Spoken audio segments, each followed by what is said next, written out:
Hello guys, and welcome back to the channel. Now in this video I want to discuss something that I have been reflecting on for quite a few days now, even a few weeks now, and it's really to do with Omoyele Sowore and his silence really since the elections have been and gone. Now, to go back a bit, we all saw the build-up to the presidential elections with Omoyele Sowore permanently on social media and on news and print broadcasts in Nigeria and internationally. And we all followed his journey all the way through to see how he was presenting himself, to see what his arguments were, and to see what he has to say. And then we followed him all the way through. And from what he said and for what he was saying and from the way he was saying it, he gelled with a lot of people because he spoke to the zeitgeist of the moment, and he tapped into the instinct that really sits at the back end of the Nigerian mind, i.e. the corruption, etc., etc. So he spoke to all of that, the bad governance, the this, that, and the other. So he made a lot of speeches that were relatable to Nigerians in general.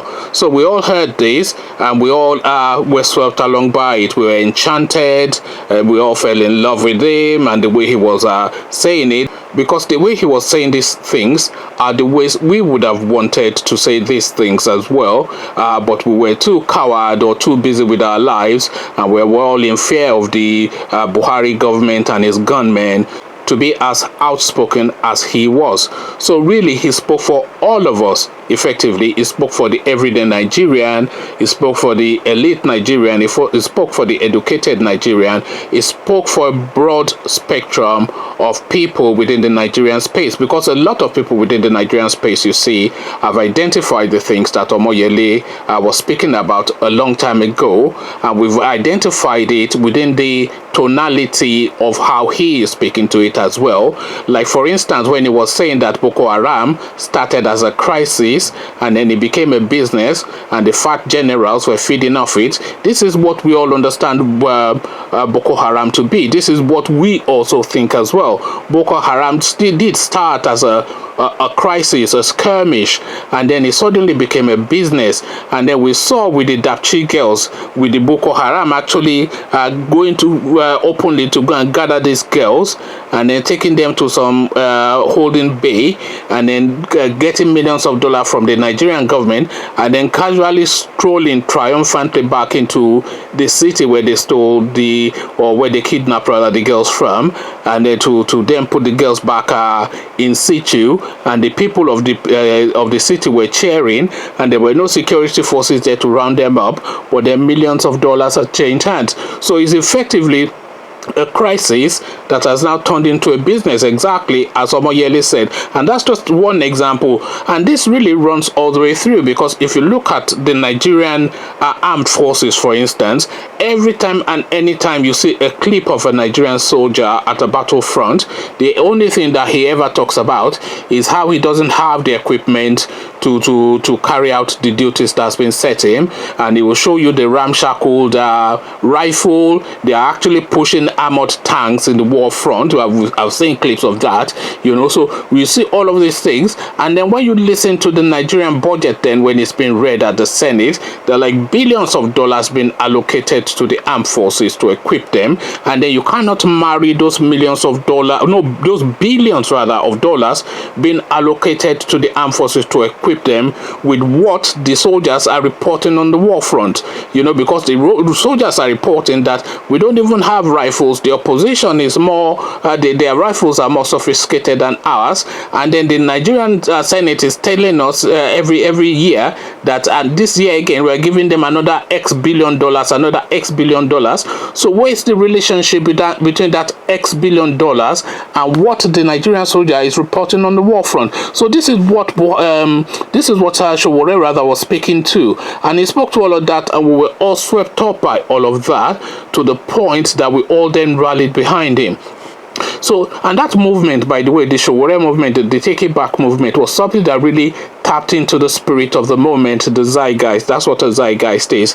The zeitgeist is the spirit of a moment, when you just tap into something that is happening and you just ride the wave of it. So he tapped into the zeitgeist of that moment, and then he went with that, and the Nigerian population went with him, especially the Nigerian youth. Now, when you are saying especially the Nigerian youth, people will say, yes, he's capturing the youth. But then Nigeria is a young country. Nigeria belongs to the youth. A good 70 to 80%, yes, 70% at least of the population of Nigeria are youths. So Nigeria is a very young country in terms of its demography. So anybody that is able to tap into that young mindset and sweep them along to have empathy for what he or she has to say is somebody that will capture Nigeria. And Sowore himself, in the course of his interviews, was stating and identifying that he has 22 million votes banked, and those 22 million votes that was banked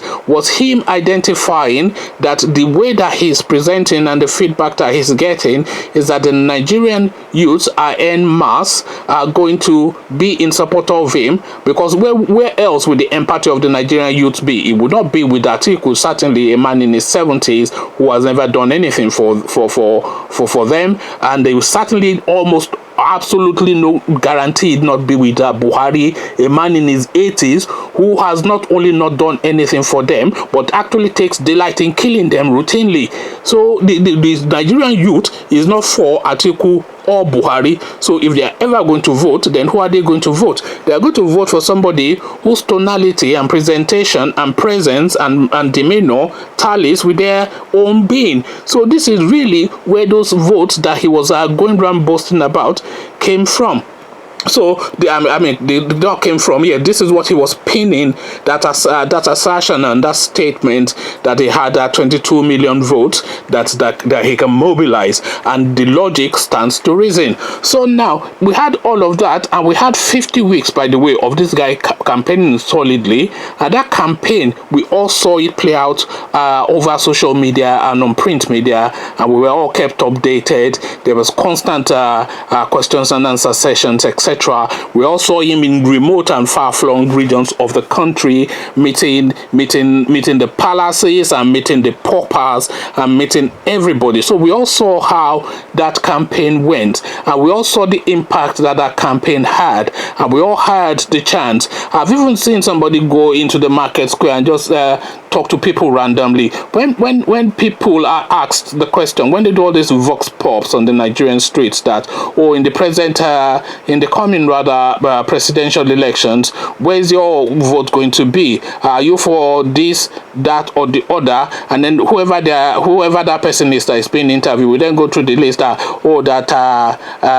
Buhari is really, he hasn't done anything in 4 years, and he's too old, and he's too feeble, and he's too northern. And then they say, oh, Abubakar Atiku is a thief, he will only bring corruption back. And then when the interviewer presses them further, they say, maybe that Sowore guy, but he doesn't have political structure. So he has name recognition, is effectively the point I'm making. And that name recognition cut right across the whole demography of Nigeria, because he did not play, obviously, an ethnic politics. He played in Nigerian politics, and he was very careful to deviate from any ethnicity or religion, etc., and just focused it rightly on the message, what he can do, and then identifying the failings of the people that he was contending with. So this is how he ran his campaign, and the resonance was it was quite impactful. I felt the impact, and I'm sure a lot of you felt the impact as well. So now we had all that, and we were all swept up with all that and in all that. So now the February 23rd election came and went, and Omoyele Sowore, for all of that effort and for the 157 million that he has spent on that election, came out with what? He came up with what? How many votes did he get?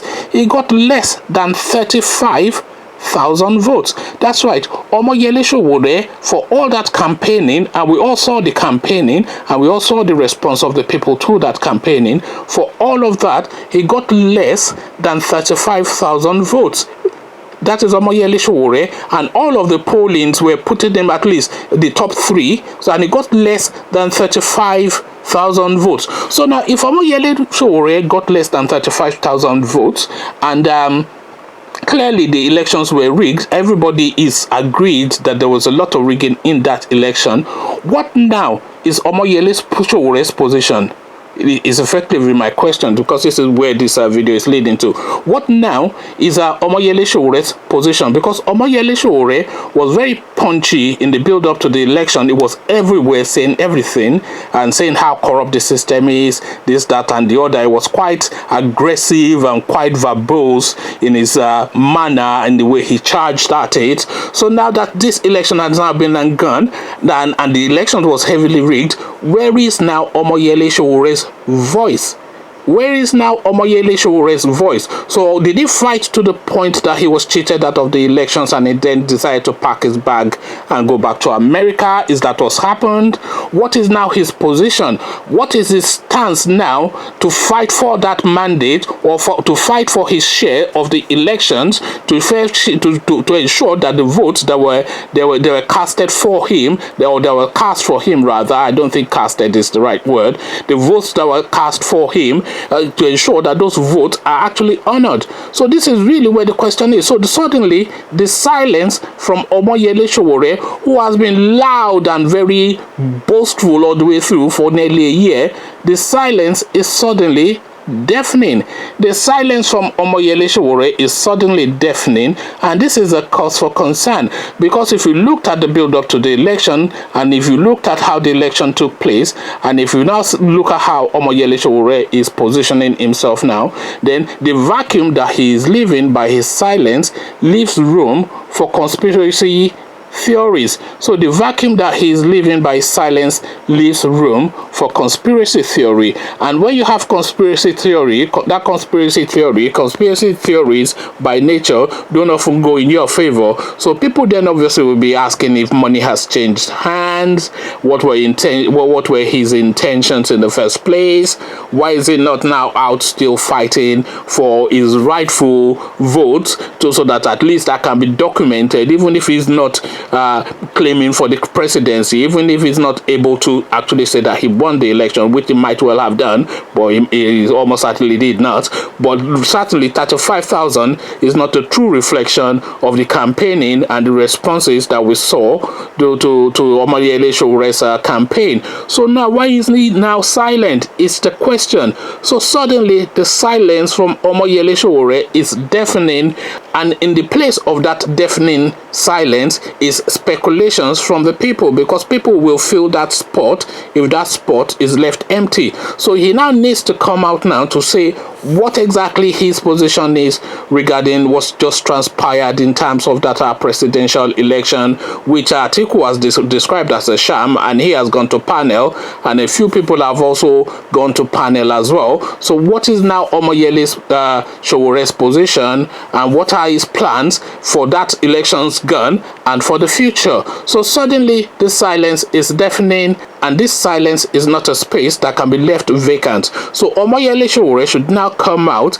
and make pronouncements aggressively with the same level of aggression and the same level of pomp and verve that he used for the elections, to state what his position is with regards to what happened to the election and what he's going to do for the future. So the silence is deafening. Omoyele Sowore needs to come out and state exactly where he stands, and this is really what this video is about. So what says you? And please, I know that a lot of the people who actually follow this channel are Sowore supporters. I know that because I see that all the time anytime I put out a Sowore related video. So don't come for me, or don't get too jingoistic, or Sowore is our man.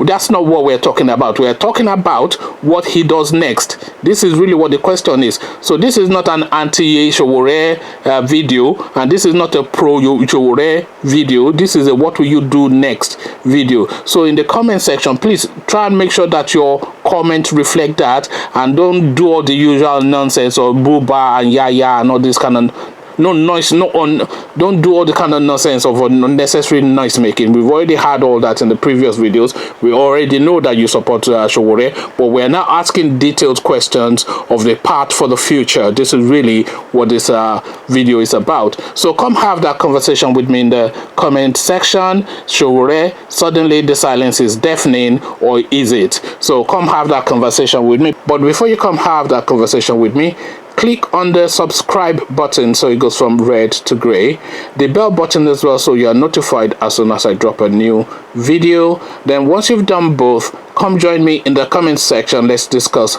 Sowore. So I'll leave you here, meet you in the comment section, but here I say peace.